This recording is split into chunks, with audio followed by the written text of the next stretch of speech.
Hello, everyone, and welcome back to another episode of All Now with Alex. I'm your host, of course, Alex. Today, we have a very special guest with us. We have Dr. Jenny. I don't want to try to say your last name. I'm probably going to mess it up. I know a lot of people probably do. So why don't you let the people know, how to say your name, and then also give a little bit of background about yourself. You got it. Sure. So my last name is Tufenkian, and it's not as scary as it looks. It's pretty much how it sounds, and it means son of a gun. So you can always remember that part. It means, yeah, it actually does. Yeah. So I am a naturopathic physician. I've been practicing for a couple of decades, and my journey has really led me into helping people who are struggling with chronic illness that doesn't get answers other places. And in particular, something called myalgic encephalitis, which used to be called chronic fatigue syndrome, and also long COVID. And these are really conditions that found me. I got them when I probably had them when I was younger, when I was in high school. I was really exhausted. I went into the doctor at Kaiser Permanente. They said, you don't have strep, you don't have mono, you're probably trying to just skip out of school, get back to school, kid. And it was pretty rough to get that news. Later, I had different times, different experiences where I didn't have the energy that my friends had to do things, but I just kind of put it aside. And it wasn't until I hit my second year of medical school and I was trying to have my second child. I had a couple of miscarriages, and at 17 weeks, I miscarried and lost a baby. And I know you've been through that grief of losing a child. It's not easy. It threw me into what I call a dark night of the soul, where I was absolutely exhausted. And I really see that we have a physical body, a mental, emotional, and an energetic level to our being. This is something that we can now measure with science. It's not just a woo-woo concept. And you can sometimes when you have a hard time, like one of those systems is down, like you go through a really hard relationship thing, like you're emotionally down, or you go through some big like existential crisis and your energetic system's down, or you get really sick and your physical system's down. But when all three are down, it's like it's a dark night of the soul time. I couldn't eat, I couldn't sleep. I was stuck in bed and I had to be walked to the bathroom, and I had IVs in my arm to eat. And people later confessed they thought I was going to die during that time. I was so sick. I was able to get a lot of help from different people that came to my bedside to work with me. And after months, I broke through and came out of the depression and the suicidal ideation and the severe anxiety. And I moved from what I call from the bed to the couch.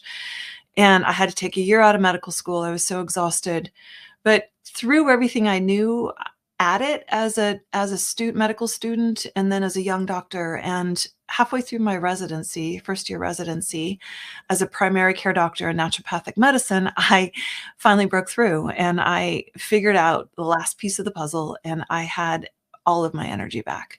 Had another kid, open clinics, never thought I'd get it again.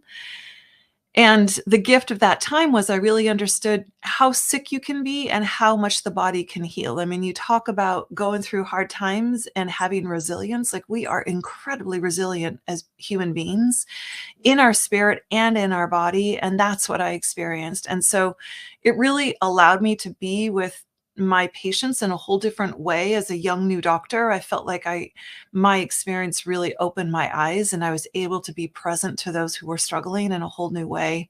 And that was a huge gift for me. And I myself grew a lot on many levels through that process.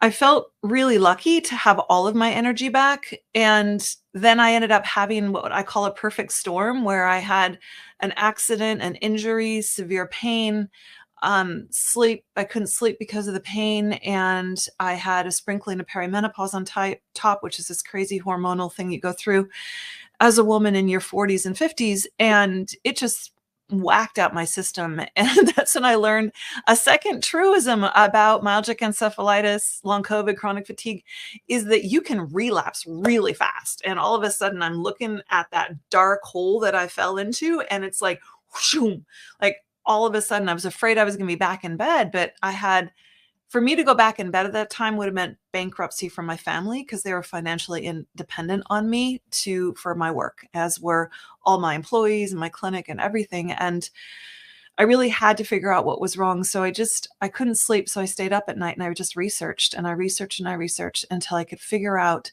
what was happening to what caused what they called then chronic fatigue syndrome. They now call myalgic encephalitis, and began to trial and error things on myself. And usually when I was really sick, if I was tired or something was going on in my life, my patients would kind of disappear and give me a break. It was this thing that I called the magic universe of my clinical schedule. If I was doing well, it was full. If I was tired, it would go away. I assumed my schedule would be vacant, except the opposite happened. I was booked out for months with a huge waiting list, and they were all people with chronic fatigue, myalgic encephalitis symptoms. And I had the gift of the opportunity of taking what I was learning, what I was trialing on myself to work with these patients. And I began to see that there are very specific patterns that come up. And there are 5 typical patterns that are root causes for people with this pattern, and began to see who responds to which kinds of treatments. And there's not one cause and there's not one treatment for everyone. It's really needs individualized, personalized approach to get through this chronic illness that people call of this myalgic encephalitis, chronic fatigue, long COVID picture. And that has become my work. And so I've gone off to, that's what I focus on. And I ended up, when we had the pandemic, I was pretty sure we were going to have a serious uptick of this condition. And indeed we did. And it's called long COVID. I was pretty sure what I knew would apply. And then I got to practice on myself once again, because I got long COVID. I got COVID. I had a couple of predisposing things, including a really messed up gut, which increases your risk. If you get COVID when you have a messed up gut, as in a microbiome that's off, diarrhea, constipation, IBS, those kinds of things. I had just had food poisoning. Then you were much more increased to get long COVID. And I'd also been under severe emotional stress right before that. And those 2 things really ticked the boxes for me to have what I would call a relapse. And so now I get to see what long COVID is like, and I get to work from it from the inside, as I'm also working with clients and teaching others how to understand this process better. Right. Yeah. Yeah, that's sounds like you've been through a lot. Sounds pretty rough. 1 or 2 things in my years, as have you, I know. So even through all that, I mean, you were able to overcome all that adversity and to still be able to be out in the world and help other people get through it. And then also coming on the podcast and spreading the word about it, so that way anyone that may be dealing with it, that they say, hey, my doctor can't figure out what's going on with me. I don't know what it is. It's something, but I know, because us as humans, 9 times out of 10, we know when something's wrong with us. We're like, hey, something's not right. Something's not right. I can't get any answers. So now you being able to go out on these platforms and talk to people, and now that may be people like, I think this is what I have. So now they can maybe, I don't know if you offer some kind of like maybe a video consultation for anybody that doesn't live nearby or something like that. And then if so, where could they find that? Yeah, yes, I do. And you can go onto my website, drjennycfsme.com, drjennycfsme.com. And on there is information about working with me. And for those of you who feel like you're struggling with this and are ready to do the work, you can apply to book a call. And I do a free 30-minute call to see if we're a good match. I only take on people who I truly feel like I can help and who are ready to do the work. Because it does take a minute. You're not coming to me for a magic pill. You're coming to me to help be your guide, to help uncover what's going on for you. Mm-hmm. That's right. So you spoke on the 5 root causes of chronic fatigue. Yeah. So what are those 5 root causes that the system addresses, that your system addresses? Yeah, let me, I want to answer that, but first I just want to go back to something you said, because I Okay. think it's really important that we want to highlight it here, which is you said that 9 times out of 10 if there's something going on with your body that's wrong. And I want to say that is so important. You know your body better than anybody else. I've had too many patients come to me after seeing many, many doctors who were told by their physicians that all of your labs are normal, you look great, your labs are normal, there's nothing wrong with you, or I can't find anything wrong with you. If you know something's off, then please continue getting support, continue asking questions, continue finding people that can help you until you get someone who goes, oh yes, I see you, I get it, I understand. I do see that these things are out of balance, or this is what you need to treat. So this is just it's just me standing on my soapbox to say, believe in you and believe in your experience of your body and what you're thinking and what you're feeling, and find the people that are willing to support you in believing in you. So that's, yeah. Yeah, I would agree. Yeah. So 5 root causes. So the root causes that I uncover, you may have 1, 2, 3, or all 5 of these. It depends on your symptoms. It depends on how long you've been sick, depends on your body. And one of them is looking at, that I call the gateway root cause, is looking at this thing called the hormone triangle. So it's looking at what's happening with your hormonal system, your thyroid gland, which is right here. And it's really runs the metabolism in all of your cells. So it can be hyped up or slowed down. You have your adrenal glands, which are right, kind of above your kidneys, underneath your rib cage in your back. That's why I'm going back here. And these are your stress response glands. And then your gonads. So testes, male, ovaries, female. This is a hormone triangle in our body that always needs to work together. And it can get easily dysregulated, especially if we're under a lot of stress. So those of us who have had traumatic things happen to us in our childhood, that's a stress thing. If you have had, if you're going under relationship stress, financial stress, if you are sick, this is a stress on your body. If you're doing really great, but you're just pushing yourself, drinking coffee all the time, trying to be super high achiever and pushing yourself, that becomes a stress. And that stress can throw that whole system off. I call it a gateway root cause because that stress takes your body out of its natural state of being in balance, in health, in vitality, and it takes it into a state where you are no longer in what we call creation or healing mode, and you are in a dysregulated mode where your body starts to break down. And this is why we see so much chronic disease like cancer and diabetes and this long COVID myalgic encephalitis in the society. Is one of the reasons is because we are so stressed out that we get into this altered pattern and our body never gets the chance to heal. Now, so that's the number one. Number two is looking at chronic infections. Chronic or any kind of infection. So this can be bacterial, fungal, viral infection, and these can get reactivated in our body when our bodies are under stress and cause us to feel really, really tired. And they literally go inside the cells and start sucking all the sugar out of your cells and taking your energy for themselves to replicate. And it's kind of like having a little parasite inside of your cells. It just drains you dry. I don't know about you, but we have these woods here with this kind of ivy that's an invasive species, and it goes up into the trees and it looks really cool when it's growing, but it sucks all the energy out of the trees and eventually kills the trees. And it's kind of like that. It just, these viruses get in your cells and they just drain you dry. So that's the second really common root cause. And that's happening a lot with people with long COVID, is they are reactivating Epstein-Barr virus or some other virus.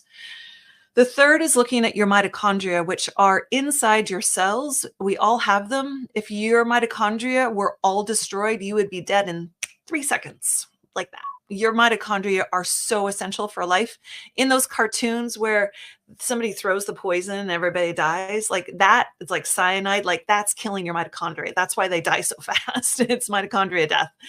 And unfortunately, these mitochondria are incredibly vulnerable to so many things in our planet right now that they tend to get pretty sick. And those mitochondria can get broken down from the stress, from the viruses, and from other things. So looking at mitochondrial function is really, really important. And you can also inherit patterns from your mother in terms of having your mitochondria not be as healthy.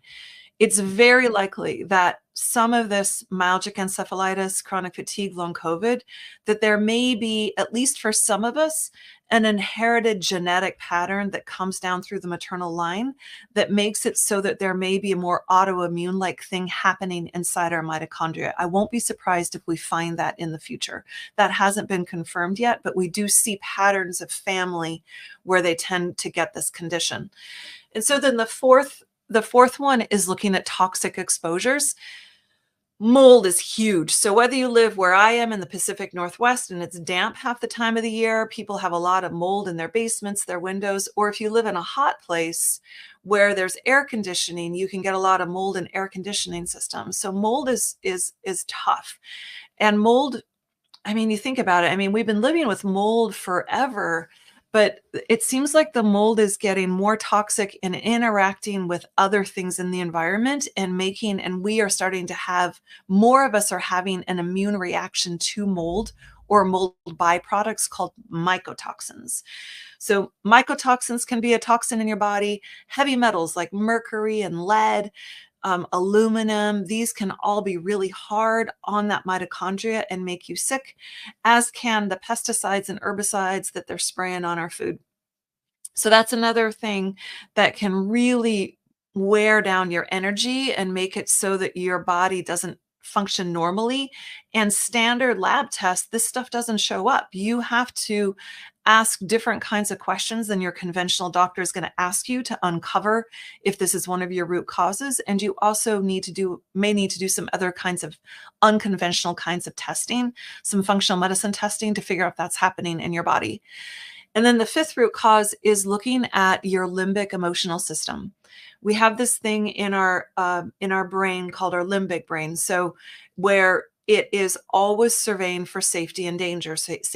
Am I safe? Am I dangerous? Am I safe? Am I dangerous? This limbic brain is connected to a couple of different really important parts of our brain and our body. It's part of that limbic brain is also the part of your brain that holds memories. And so the survival piece is essential. It is the part of our ancestors who were like, oh, I don't eat that berry because it makes me sick. I remember that. Or as a kid, it's that part of our system that says, oh, I'm not supposed to cross the street because I might get hit by a car. And then as an adult, we internalize that and we remember it. The challenge is that limbic system can get jacked up and overreactive and overprotective and have a very negative impact on your whole physiology and make you feel exhausted or have increased pain signaling. How it does this is that limbic system is connected with the vagus nerve, which is this nerve that goes all the way down the body. It's the longest nerve in the body, and it goes into your liver, into your stomach, to your intestines. And it's always picking up information. So if you're eating food that is making you feel inflamed or sick, if you've got gut problems, if your liver is toxic, if you're feeling stressed out, scared, angry, depressed, it's picking up those signals all the time and sending them to the limbic brain saying, hey, we're not so good down here. It's not so good down here. It's not so good down here. The limbic brain can take some of that, but after a while, the limbic brain starts to really pick up that information. And then if it layers filters on top of that of, I was not safe in childhood, either all the time or enough times that it impacted your psyche, which is true, frankly, for most of us and some more than others. And then you layer that on with, if you are sick, that becomes feeling like a stress to yourself. Or if you're having other frustrations in your life or fears in your life, or mom was always anxious, so now you're always anxious, or you inherited generational trauma, which we do. So those of us who have trauma of genocides and, slavery or whatever it is in our history, that is in us, and not to say that from a place of we need to stay in our victim around that at all, but from a place of saying that becomes part of that subconscious processing that can impact how that limbic brain works. And there may be a level of needing to heal that so that your body can come back into health and balance. So if that limbic brain is tilting to the side of it's not safe, it starts to throw out signals to slow you down, to shut you down, basically to say, go, I know it's dangerous out there. You need to go hide. So go hide under this rock, go back in your cave, go somewhere where it's safe. And it will throw out signals of fatigue and pain. It will heighten your pain signals, and it will also slow down that mitochondria and put that mitochondria into a slower mode. So you literally don't have the energy to function. It will throw off your hormones and throw off your immune system. So these are the 5 root causes that in that time I really looked at and I started to uncover. I'll be honest that in the last bit of time, we're also seeing this other thing that is just clearly a pattern across the board with people who are struggling with myalgic encephalitis, long COVID, chronic fatigue patterns, is this thing called neuroinflammation. And truly, all of these things cause this level of neuroinflammation. And that neuroinflammation is also what causes things like ADHD and depression and anxiety, as well as all the dementias, the Parkinson's, the Alzheimer's, all those things. And it also is what is causing the brain fog that many of us experience with long COVID and myalgic encephalitis, chronic fatigue syndrome. So that is another piece that I'm always looking for, is that level of neuroinflammation. Now, the truth is that neuroinflammation is still caused by one of those root causes. Right. Okay. Okay. Yeah, that's a lot for anyone. I know it's a lot. It's a lot for anyone to take in, but that was interesting, especially the part about the limbic brain and the limbic nerve. So it's kind of like, the brain has always been what I call the computer of your body. So yep, limbic nerve would be like the Ethernet cable or something like that. I actually think that's kind of a good analogy, the Ethernet cable, because it's really picking up signals. Mm-hmm. I guess you know what you're doing right now. You're running into my limitations of really understanding exactly what the Ethernet cable does. But I guess I would say that it's that vagus nerve is literally picking up signals from all over your body, and it's not just picking up, it's picking up chemical signals, hormonal signals, and also energy patterns. The different cells vibrate at different oscillations, different waveforms, and it's also picking up that information, and all of those have a huge impact on each one of your cells, and it goes up into that limbic brain. So yeah, so is that an Ethernet cable? Yeah, pretty much. Or you can, since everything is going more wireless, you could say a Wi-Fi router would be. See, that actually works better for me. It's all out there. It's all coming in. I just use the cable because I plug directly into it, like the since that goes directly to the brain. But so what inspired you to combine functional medicine with deep conscious work in your practice? I'm sorry, say that again. What inspired you to combine functional medicine with deep conscious work in your practice? Yeah. So functional medicine is really looking at how does the body work? What is a healthy body? What makes a body healthy? And how do you get it to be more vital instead of just looking at a sickness? In healthcare, we often look at, oh, you're sick. What do we need to do to fix that? Instead of going, how do we get this body to maintain its health or get to a place where it is healthy again? And that's functional medicine, which is naturopathic medicine I'm trained in. So that was just part of what I was trained in and what I do. In terms of the subconscious work, that was one of the things that was huge for me when I was sick in bed, when I was talking about being in bed, staring at the ceiling, not able to eat or drink. I was blessed to have, I knew I needed therapy, and I had a couple different therapists come in that talked to me, and none of them really resonated. One of them saved my life because she just looked at me and she said, you have to eat if you want to live. And so I remember forcing myself to eat 7 almonds, like literally it took like 2 hours to get those 7 almonds down. It was so hard for me to eat. Yeah, it was really intense. Because previous to that, I was like almonds, like whatever I was eating all the time. Like that was never an issue for me. It was just, it was something that was really intense, but I chose to live, and it was choosing to live was eating that food. But But I knew she wasn't the therapist to really help me crack what was going on with me. Sorry for the dog. She'll stop in a second. So the thing that was amazing was I had a hypnotherapist come to my house, and she worked with me twice a week. And we were able to get to this layer that nobody else had ever been able to help me get to before. If you think about your mind, it's as a pie. Only if you think of a tiny slice of pie, it's 5% of that pie. 5% is just a few bites of pie. And those few bites of pie are your conscious thoughts. That's you thinking. That is how much we're actually consciously thinking about who we are, where we are, what we're going to do, which is really hard to realize because we're so aware of our conscious thoughts that we think that that's everything we are, but it's just a fraction of what we are. We're mostly our unconscious thoughts. Many of those unconscious thoughts are controlling our physiology, like our heartbeat, our breath rate, what we're thinking, everything you're picking up from talking with me right now, from the room, from my dog barking, all of these things are triggering unconscious thoughts, and you're only aware of a fraction of them right now. The thing is that your unconscious mind holds every single memory or experience you've had your whole lifetime, including every auditory, visual, and emotional experience you've had since you were in the womb, in your mama's womb to present time. All of that generational stuff, including if, whatever your soul journey is, all of this information is in there. And the subconscious mind loves a good story. You know how we love a good story? This mind loves a good story. So it starts to make connections. Oh, when I hear a man with that voice, it means this about me. Oh, when I see that flower, that means this. It can be good things. It can be bad things. And those become our beliefs and our perceptions about what the world really is.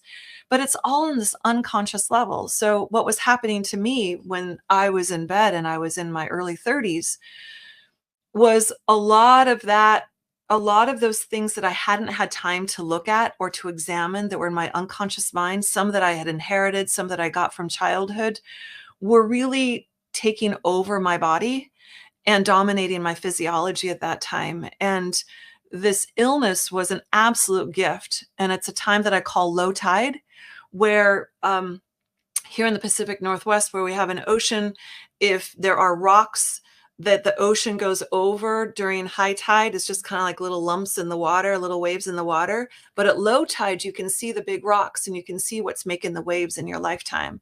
And so it was a low tide, and I could actually take a look at what were those rocks that were impacting my beliefs, my feelings, my experiences in my life. And so it was working on that subconscious mind that literally cracked me open.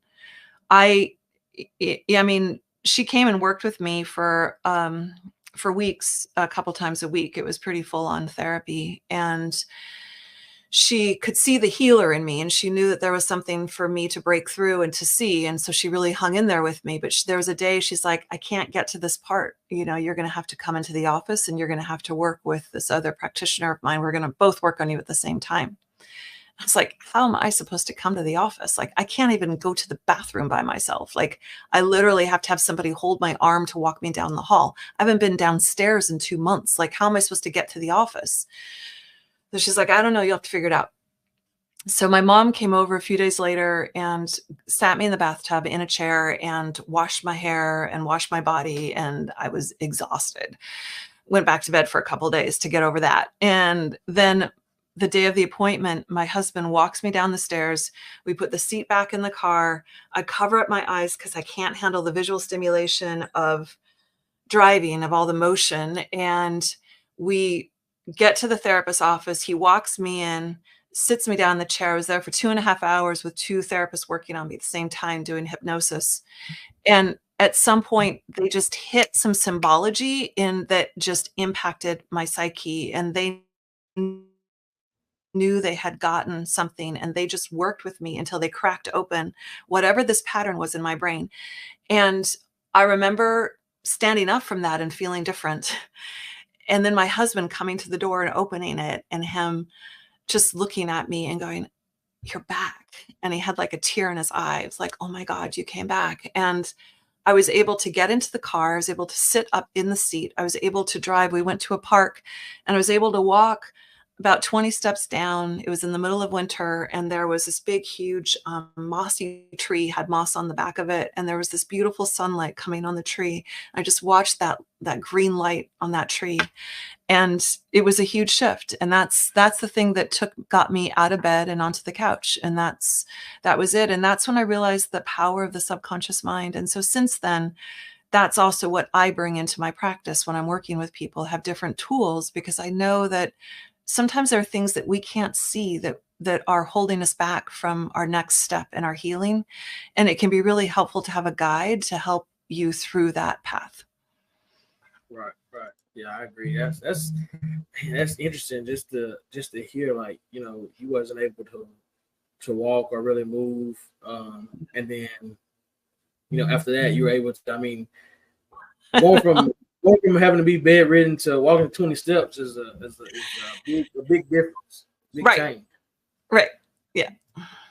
So can you share maybe a success story that kind of sticks out in your mind of a patient who significantly improved using your methods? Absolutely. That's a great question. Couple people come to mind. I will talk about this one because she was an acupuncturist. So she was also a practitioner herself, and she was doing everything right. She was having a great diet, good sleep, taking all the right supplements, and yet she felt exhausted all the time. She felt like she'd been sick since she was a little kid. And she just basically came to me and said, Dr. Jenny, I'm out of hope. Like, I'm seriously out of hope. I don't know what I can do. I'm not sure how I can continue living this way. I am so exhausted and so sick. And I feel like I have tried everything and gone to everybody and nothing has happened. And she said, "You're recommended by somebody I know, and I wasn't going to try anymore, but I'm just trying you because of that, because she told me to come." So we ended up working together. And what I'll say about this person is that she did everything that we talked about doing, and that made a huge difference. And that's really why I think she made so much progress so quickly. But we ended up looking and seeing, we sort of ran through that list, those 5 things, ruling in and ruling out. Does she have a chronic viral infection? Turned out she did. Does she have toxic levels? She actually had toxic heavy metals and molds in her body. We looked at her limbic brain emotional state. We looked at all of these different things and ruled them in and ruled them out. And then and that's really what I would call phase 1 of the process, is figuring out what are your root causes. And then it's also important to look at what are your health foundations. Her sleep was terrible and had been since she was a kid. So we were working on that piece to get her to sleep, because if you're not sleeping, you're not healing. So we focused on those, and within 3 months, which is actually a very short time, it usually takes people 1 or 2 years to really get out of these deep patterns. But for her, in 3 months, she wrote me back and she said, "I have hit every single one of my goals that I had with you.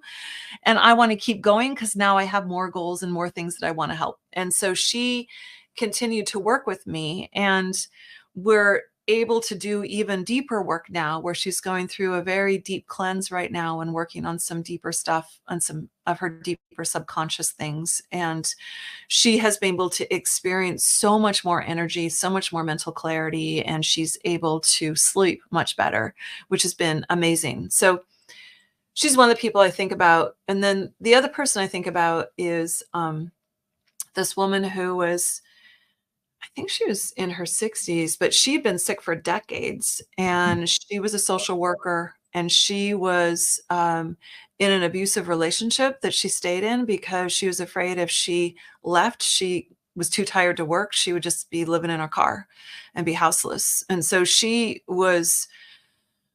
just couldn't do anything. And he was mad at her because he would come home and she hadn't done the housework, but she was too tired to do the housework. She just had to be on the couch all day. And it was a real struggle for her. She came into my group program and we worked together there. And it was very beautiful to see her opening up and sharing her story with the other women in the group. And she ended up making really great friends there, which was pretty beautiful to watch. And we did usually do the subconscious sessions one-on-one, but we did it in this very safe group setting with her permission. And she had a massive breakthrough doing subconscious work where she worked with her inner child. And to this day, she talks about how powerful that is. She messaged me about 6 months later. She said, I'm getting divorced. I'm moving down to Florida. I am feeling so much better.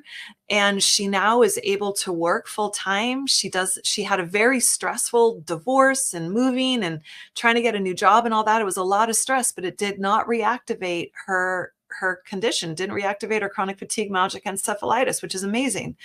And she's discovered what she needs to eat and how she needs to live. And now she's living a full life and she's really happy. She's like, it's very beautiful to watch. So she's somebody that I hold dear in my heart as a story of just watching somebody who really didn't think, who just figured that was it for her life. And she was able to now blossom into this whole other way of being herself and truly living to her full potential. And she's doing her artwork, which is fun. I'm sorry, I lost your voice. Sorry, my phone had vibrated, so I had put it on mute. But yeah. So, what would you say are some common misconceptions about chronic fatigue and about chronic fatigue? I'm sorry.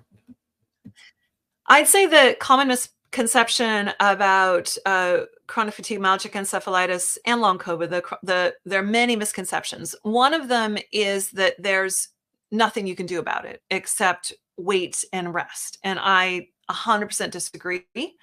That's a limitation of the conventional medical model in terms of not having a test and a treatment for it. But that doesn't mean that there's nothing you can do to get better. I have seen so many people be able to increase their energy when they address their root causes. So myth number one is there's nothing you can do about this condition. You just got to suck it up and deal with it. I'd say the second misconception is that it's all in your head, or that it's your fault, or that you're being lazy. And that's also not true. It's easy to think that because the society really has really sidelined people who are struggling with this condition forever.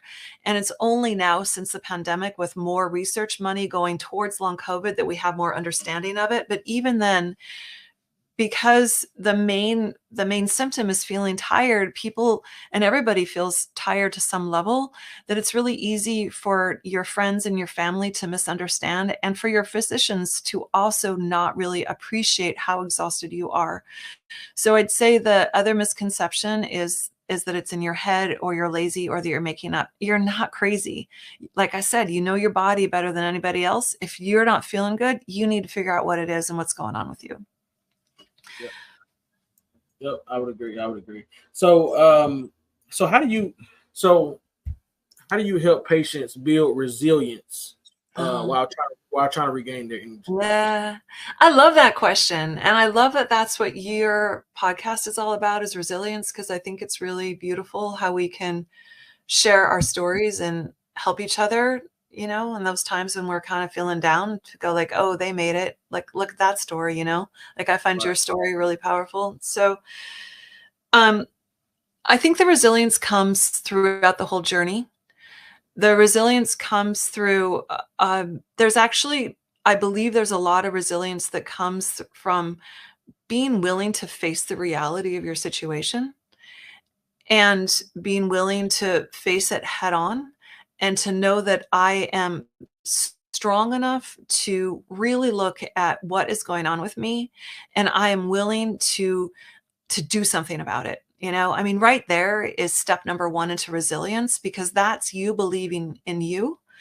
And that makes you stronger. It increases your self-esteem. It increases your agency when you're willing to own it, instead of somebody's doing this to me, or they don't get me, or they don't understand, and staying in your victim. You're taking ownership of what is on your plate, what you have inherited, what is happening in your body. You take ownership of it and take action. So that's resilience number one.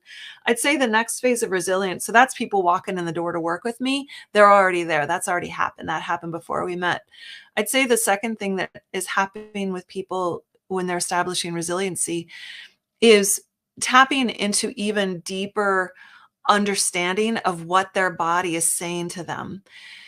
Whenever you have a symptom, whether it's a headache, a stomach ache, a shift in your mood, any of those things, that's your body signaling you. It's saying something. Often anxiety or having deep fatigue, it's like your subconscious mind is going, hey, excuse me. Hey, I have something to tell you. I've got something I need to share with you. Sometimes these illnesses can be huge openings into us living in a completely different way. Like I said, with this person who wasn't leaving the abusive relationship and finding her artistic self, but did once she got out of this fatigue pattern, she found her real self. So I think the resilience comes in empowering yourself to take action and understanding what works with your body. When I'm working with people, there isn't a protocol, there isn't a pill, there isn't a supplement, there isn't anything that works for everybody. What we are doing is figuring out what works for your body to treat your root causes so that you can have energy again. And so it's individualized. That is empowering to know that you're understanding how to run you better and how to work better inside of yourself. And so I think that this is really builds resilience. And then I think the fourth thing I would say about resilience is honestly, it's the realism that the journey of healing is not from, oh, I'm down here and I go straight up to here to vitality. Just like relationships are not Hollywood movies, and overnight financial success is not really a reality. It's like none of those dreams really exist. The truth of it is that people come in here and then they start feeling better, and then they're going to plateau or dip, and then they're going to go up, and they're going to plateau and dip and go up, and they're going to work their way up here. And there's resilience and understanding that this is a journey, and they are in control of this journey, and they get to choose who gets to be their guide. And they also understand there's a lot of resilience that comes when you're in that plateau and that dip. And the first thing you think is, oh, I'm all the way back down here again, but you're not. You're just in this dip. Your body is dealing with something else, or you slipped up in something. You're learning something here. And every time you learn something about yourself, learn something about your body, and you get feedback, that builds resilience that sticks with you for the rest of your life. Yep, I agree. So, what are some practical steps that individuals can take to manage their fatigue at home?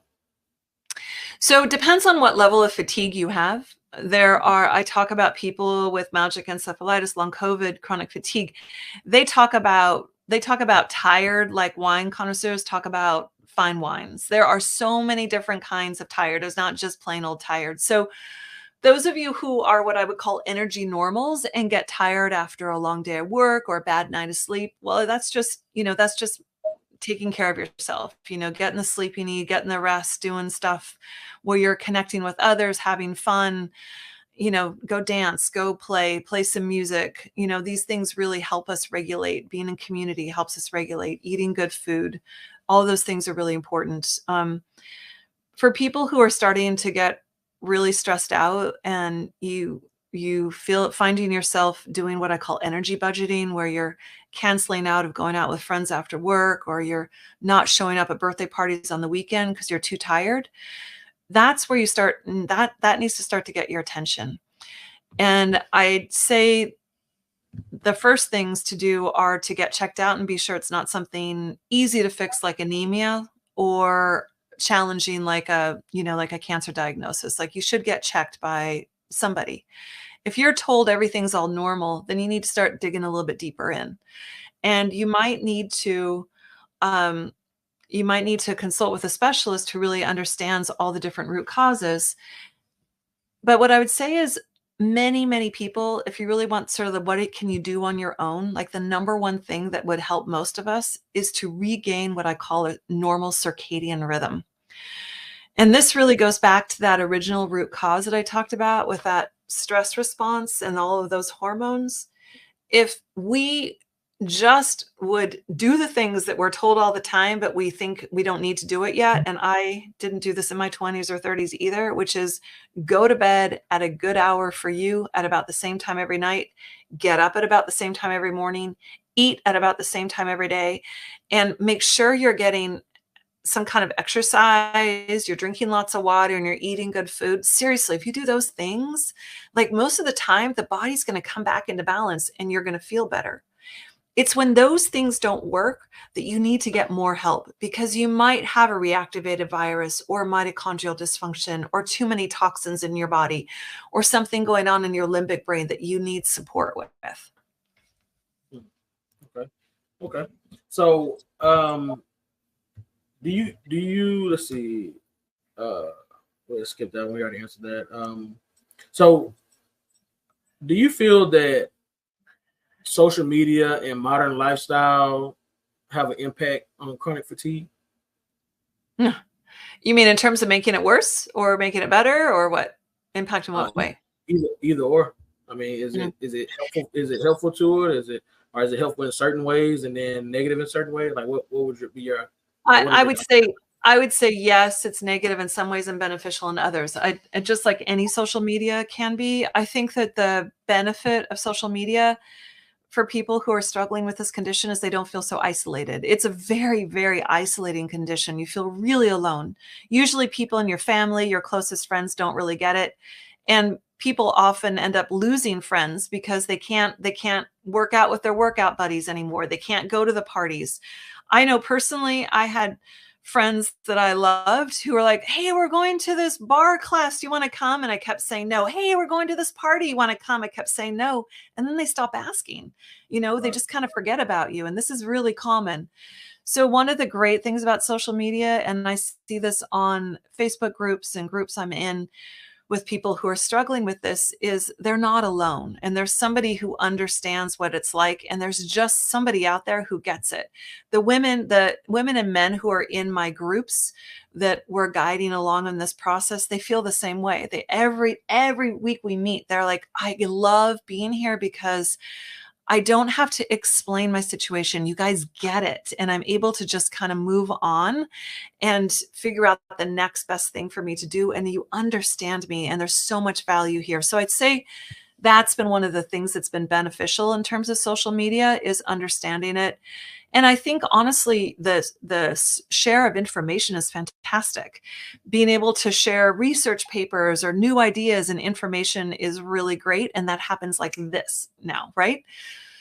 The drawback is the same for all social media situations. It's too easy for people, it can be hard to be in a comparison game of seeing, wow, everybody looks like their life is so amazing on social media. They're traveling, they're out, they're, going kayaking, they're, going to watch the Tour de France, and they're biking across the mountains in Switzerland, or whatever they're doing. It's easy to compare and go, and I'm stuck here in bed feeling exhausted, or, I'm lucky if I can walk to the park. So that, I think, that comparison game can be really hard on social media, no matter what you're dealing with, right? No matter what it is you're dealing with, that comparison game is really poison for all of us. And I think we all need to just know that we're okay wherever we are, and to just, if you're feeling jealous, it's just put it on there in the goal list. Like, that's something I want to have, but to get yourself out of the comparison game.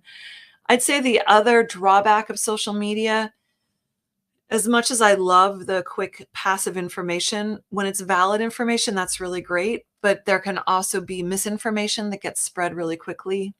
An example of this was something that I saw at the beginning of the pandemic. There was somebody on social media who talked about this one plant as it being really bad to take, elderberry flower, which can help your immune system. And there was this big thing of, don't take elderberry flower. If you have COVID, it can cause a cytokine storm and kill you. There's this paper that says that. And so I went and looked at the paper, and that's not what the paper said. This thing was posted by somebody who was not a physician, not a research scientist. They didn't read the whole paper. They just read one little line. And this thing spread like wildfire. And it was frankly misinformation. And there can just be so much misinformation. And I see that over and over and over again, where people get things mixed up in science. They a lot of the chemicals in our body have very similar names with completely different actions in them. And people start mislabeling and misnaming and think they know stuff that they don't know. And, you know, I may have done some of that too at different times. I mean, I think we can all be blamed for that at times, but it's a problem because the information goes so fast. There's nobody to really check it and go, is this actually valid or not? Right. I would agree. So before we get out of here, is there anything else that you would like to share with the audience, or another story you want to tell, anything like that?